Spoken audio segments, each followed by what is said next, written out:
Na początku chciałbym się z Wami wszystkimi serdecznie przywitać. Niech będzie pochwalony Jezus Chrystus.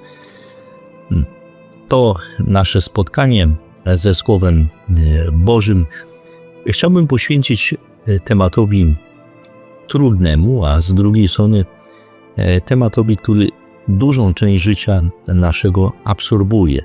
Zapraszam więc w kontekście Ewangelii na najbliższą niedzielę do refleksji o ocenianiu innych. Z Ewangelii według świętego Łukasza. W pierwszy dzień tygodnia dwaj uczniowie Jezusa byli w drodze do wsi zwanej Emaus, oddalonej o 60 stadiów od Jeruzalem.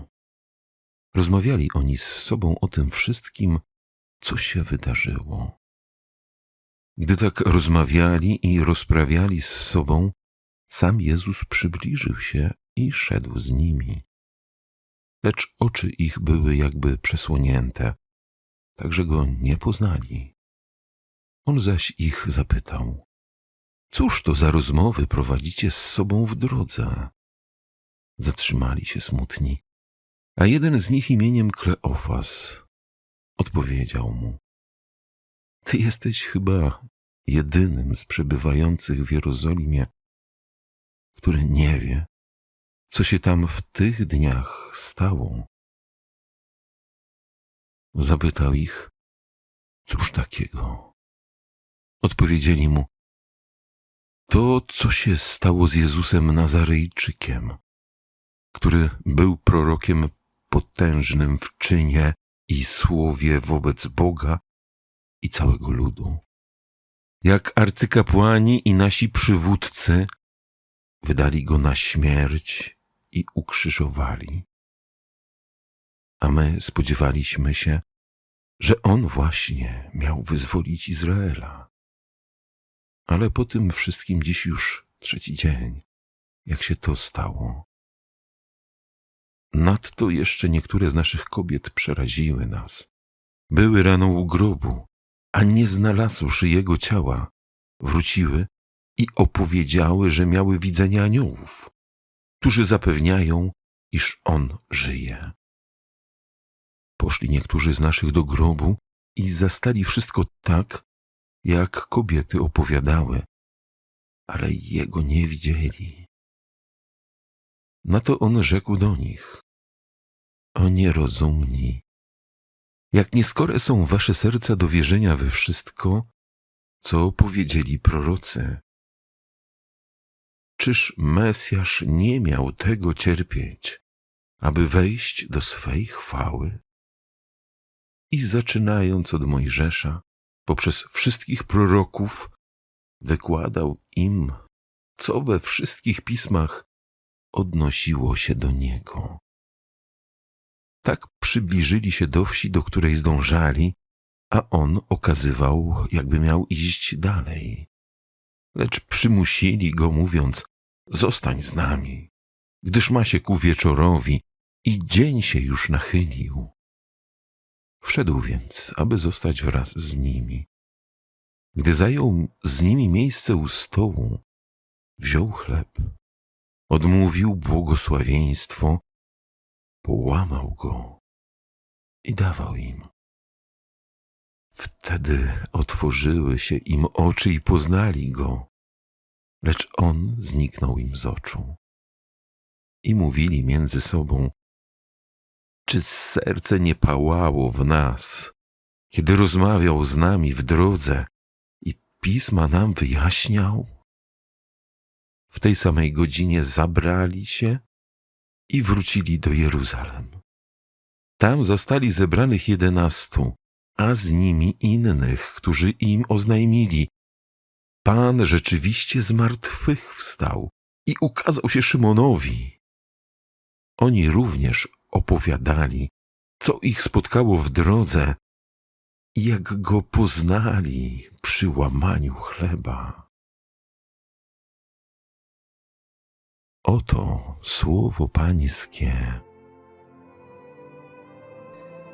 Drogie siostry i drodzy bracia, dzisiejsza Ewangelia opisuje nam językiem niezwykle barwnym jeden z momentów ze spotkania ze zmartwychwstałym Chrystusem. Rzecz ma się kilka dni po wydarzeniach Golgoty i widzimy wyraźnie, nie tylko w opisywanych okolicznościach tego, co się dzieje z apostołami, ale też oceny emocji, jakie im towarzyszą, że jest to dla nich czas niezwykle trudny. Ewangelista wyraźnie wspomina, że byli zalęknieni, przerażeni tymi wydarzeniami, które miały miejsce. Obraz często reprodukowany, przedstawiający tę dzisiejszą scenę, jest niezwykle urokliwy. Przedstawia sielski krajobraz i trzech mężczyzn idących drogą otoczoną starodrzewie. Do tego piękne słońce. Rzeczywistość jednak była zdecydowanie inna. Nastawał zmierzch, szli przerażeni, skurczeni w sobie i nagle przyłącza się do nich nieznajomy człowiek, który wzbudza zaufanie swoim głosem, postawą i oni zaczynają opowiadać. Czują się z nim bezpiecznie, więc informują, że zmierzają na nocleg do Emaus i proszą, aby z nimi został. A zobaczcie, jaki w nich był strach. Jak bardzo potrzebowali otuchy, że obcego człowieka z drogi zabierają ze sobą tylko po to, żeby z nimi był, by mogli chociaż przez chwilę poczuć się bezpiecznie. To jest niesamowite w nich. Dochodzą na miejsce, siadają za stołem. Ten dzieli chleb i wówczas oni go poznają, a on znika. I dopiero wtedy zaczyna się gra emocji w ich sercach. Pytają się siebie, czy serce nie pałało w nas? To jest niesamowite. Poznali go nie po koszuli czy todze, nie po samochodzie czy butach, ale poznali go po łamaniu chleba. Czy każdy ma swoje Emaus? Jak codziennie łamać chleb? I co zrobić z dobrocią? To kilka pytań, jakie stawiam do tego słowa. Drogie siostry i bracia, czy każdy ma swoje Emaus? Temat kazania o ocenianiu innych wydaje się w kontekście dzisiejszego obrazu bardzo niezrozumiały, bo przecież nie ma tu mowy o plotkach czy pomówieniach. Chcę jednak naszą uwagę zwrócić w innym kierunku. Dla mnie Emaus pojawia się jako osobista droga do odkrycia tajemnicy Boga w Eucharystii. Proszę zobaczyć, że uczniowie uciekają, są zdruzgotani Golgotą, zdezorientowani cierpieniem, jakie widzieli. I teraz, bojąc się o własne życie, uciekają. Mają cel, bo chcą się schronić w konkretnej miejscowości, ale jeszcze nie wiedzą, co dalej.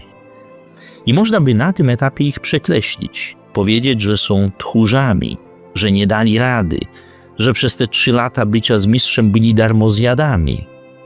Tak można by skwitować ich postawę.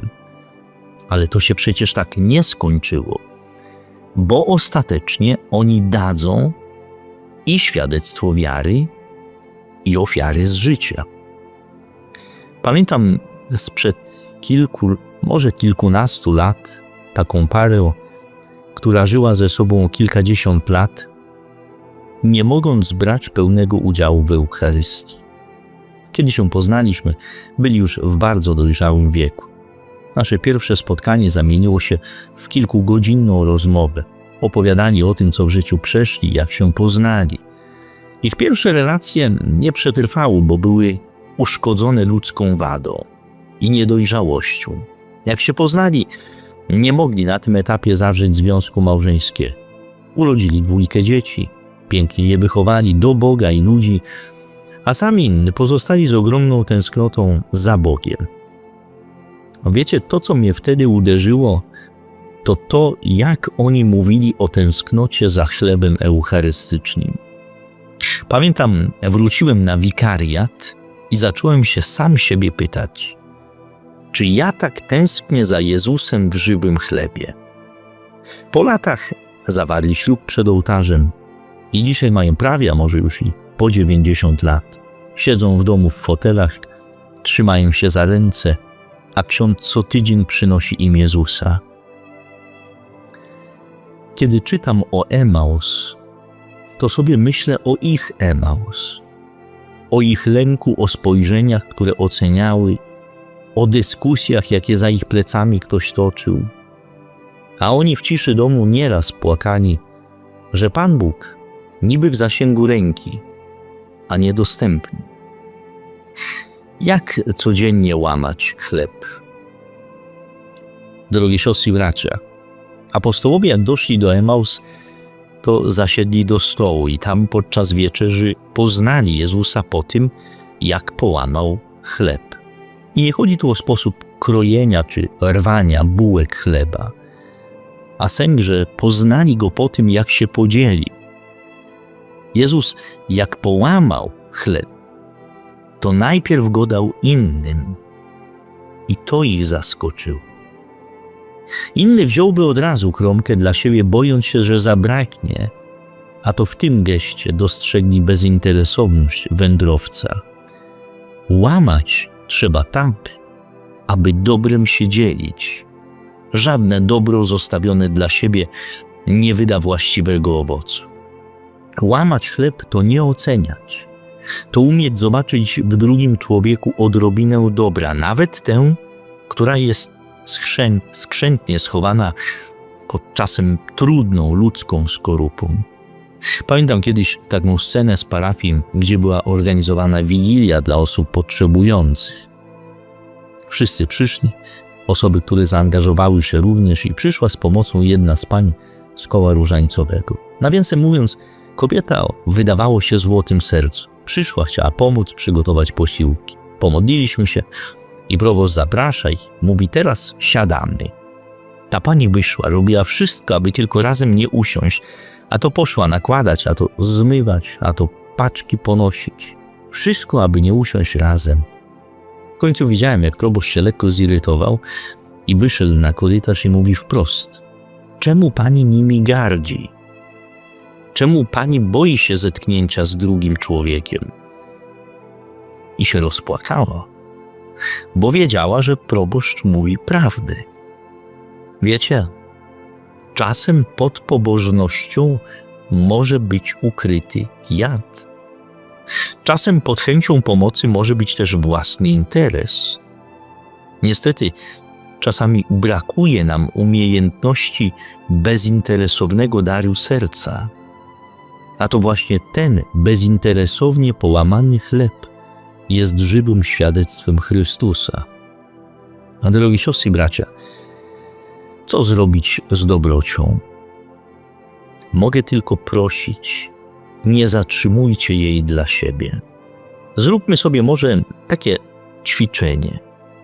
Postarajmy się w najbliższym tygodniu codziennie na czyjejś twarzy wywołać uśmiech, radość.